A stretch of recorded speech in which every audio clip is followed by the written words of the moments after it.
गण गणपते नमो नमः। हरे कृष्णा, राधे राधे। आप सभी भक्तों का स्वागत है। आइए जान लेते हैं आषाढ़ मास की संकष्टी चतुर्दशी का व्रत कब किया जाएगा, चतुर्दशी तिथि कब लगेगी, कब इसका समापन होगा, चंद्रोदय का क्या समय रहेगा, पूजा के शुभ मुहूर्त भी जानेंगे और साथ में जानेंगे कि अगर ये व्रत किया जाए तो इससे कौन से फल की प्राप्ति होती है, संकष्टी चतुर्दशी व्रत किस लिए किया जाता है और पुत्र प्राप्ति के लिए कौन से कार्य आपको कर लेने चाहिए।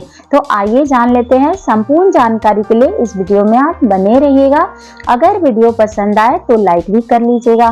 तो आइए जान लेते हैं संकष्टी चतुर्दशी का व्रत क्यों किया जाता है। आषाढ़ मास की संकष्टी चतुर्दशी का व्रत बहुत ही पुण्यदायी होता है, बहुत ही फलदायी होता है। अगर आप पुत्र प्राप्ति के लिए ये व्रत कर रहे हैं तो बहुत ही उत्तम व्रत है और ये व्रत सभी विघ्न को हरने वाले हैं। ऐसे भी भगवान गणेश को विघ्नहर्ता के भगवान माने जाते हैं। तो अगर विघ्नहर्ता भगवान को पूरे भाव से उनकी पूजा की जाए, उनकी कृपा प्राप्त करने के लिए भक्ति भाव पूरे मन और श्रद्धा से लगाई जाए तो उनके घर में कभी भी कोई भी संकट या कोई भी समस्या आती ही नहीं है। भगवान गणेश उनकी सभी समस्याओं को समाप्त कर देते हैं। तो माना यही जाता है कि हर चतुर्दशी के दिन भगवान गणेश को समर्पित होता है, उनकी पूजा भक्ति भाव से किया जाता है। ऐसे तो हफ्ते में बुधवार के दिन भी भगवान गणेश को समर्पित है, उस दिन पूरे भक्ति भाव से उनकी पूजा करनी चाहिए। अगर आपके घर में कोई समस्या आ रही है, चाहे कोई परेशानी आ रही है, तो भी भगवान गणेश की पूजा भक्ति भाव से करें।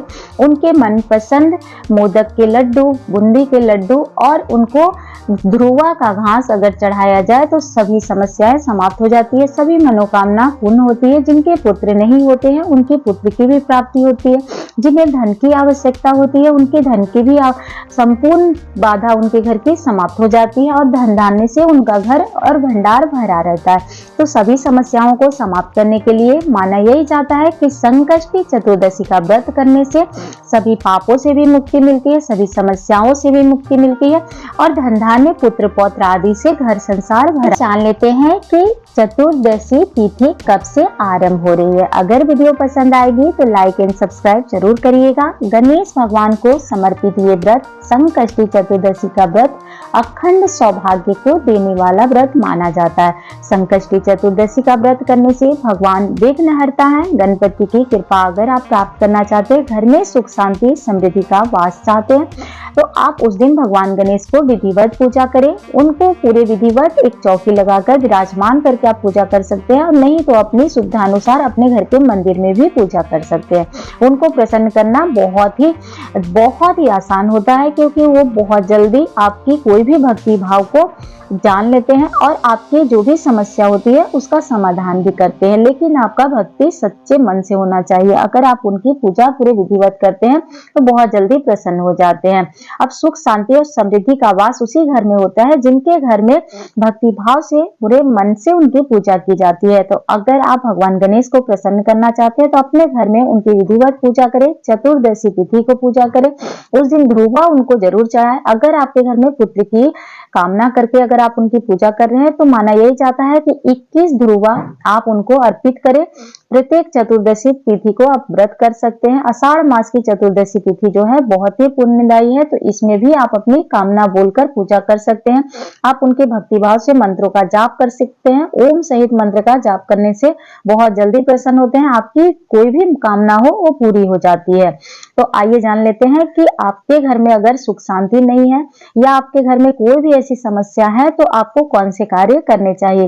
देखिए, गणपति की कृपा घर में अगर सुख शांति समृद्धि का वास अगर नहीं है, भगवान गणेश की कृपा पाने के लिए घर में पूरे मन से श्रद्धा से भगवान गणेश के साथ रिद्धि सिद्धि की पूजा करें। उनको पूरे मन से भाव से उनको मोदक के प्रसाद चढ़ाए, बूंदी के लड्डू अर्पित कर सकते हैं, लाल पुष्प से उनकी पूजा करें, चंदन धूप दीप दिखाकर पूरे विधिवत पूजा करने के बाद आपको 11 बार अगर आप भगवान गणेश के मंत्रों का जाप करते हैं, विधिवत पूजा करते हैं तो आपकी सभी कामनाएं पूरी हो जाती है। 2025 आषाढ़ मास की संकष्टी चतुर्दशी का व्रत कब रखा जाएगा? तो देख लीजिए, मान लीजिए कि अगर आप व्रत धारण कर रहे हैं तो आपको एक दिन पहले से ही सारी तैयारी करना है। और व्रत कब रखा जाएगा? 14 जून यानी कि शनिवार के दिन व्रत किया जाएगा। शाम को 3:51 से लगेगी और चतुर्दशी तिथि का समापन जो है 15 जून को शाम को 3:54 पर होगी। तो संकष्टी चतुर्दशी का व्रत कब किया जाएगा? 14 जून यानी दिन शनिवार को ही किया जाएगा। अब जान लेते हैं चंद्रोदय का क्या समय रहेगा। तो देखिए, चंद्रोदय यापनी चतुर्दशी का जो समय रहेगा वो 14 जून को है और 14 जून का समय रहेगा 10:07 पर, जो कि अभिजीत मुहूर्त जो है 11:51 से लेकर 12:49 तक है। इस दिन राहु काल भी रहेगा तो उसका भी आप ध्यान रखिएगा। 8:51 से लेकर 10:35 तक रहेगा। तो आपको इस समय पूजा कर लेनी है, ये शुभ मुहूर्त है। और ऐसे प्रातः आप 7:07 से लेके 8:51 तक भगवान गणेश की धूप दीप नैवेद्य के साथ पूजा करें और भक्ति भाव से उनसे प्रार्थना करें। अपने घर की कोई भी समस्या हो तो उनसे आप कह के अपने घर के सभी विघ्न को हरने के लिए प्रार्थना कर सकते हैं। पूजा करने के बाद भगवान गणेश से प्रार्थना करनी चाहिए जो हमसे अगर कोई भूल चूक हो गई है, अगर पूजा में हमसे कोई भी त्रुटि हो गई है, कोई भी कमी रह गई हो तो आप पूरी तरह से हमें क्षमा करें, क्योंकि हम एक बालक हैं, अज्ञान है और हमसे कमियां या भूल चूक हो जाती है। भगवान गणेश बहुत ही जल्दी प्रसन्न होते हैं और सभी अपने भक्त को क्षमा कर देते हैं, उनकी सभी समस्याओं को हर लेते हैं। तो इस विधि से संकष्टी व्रत का पालन करना चाहिए और भगवान गणेश से प्रार्थना करनी चाहिए कि हमारे घर में सुख शांति और हमारे घर में धन धान्य पुत्र पौत्र आदि से भरा रहे। तो संकष्टी चतुर्दशी व्रत का यही नियम है। अगर विधिवत अगर पूजा करते हैं तो सभी समस्याएं समाप्त हो जाती है। अगर जानकारी अच्छी लगी हो तो लाइक कर लीजिएगा।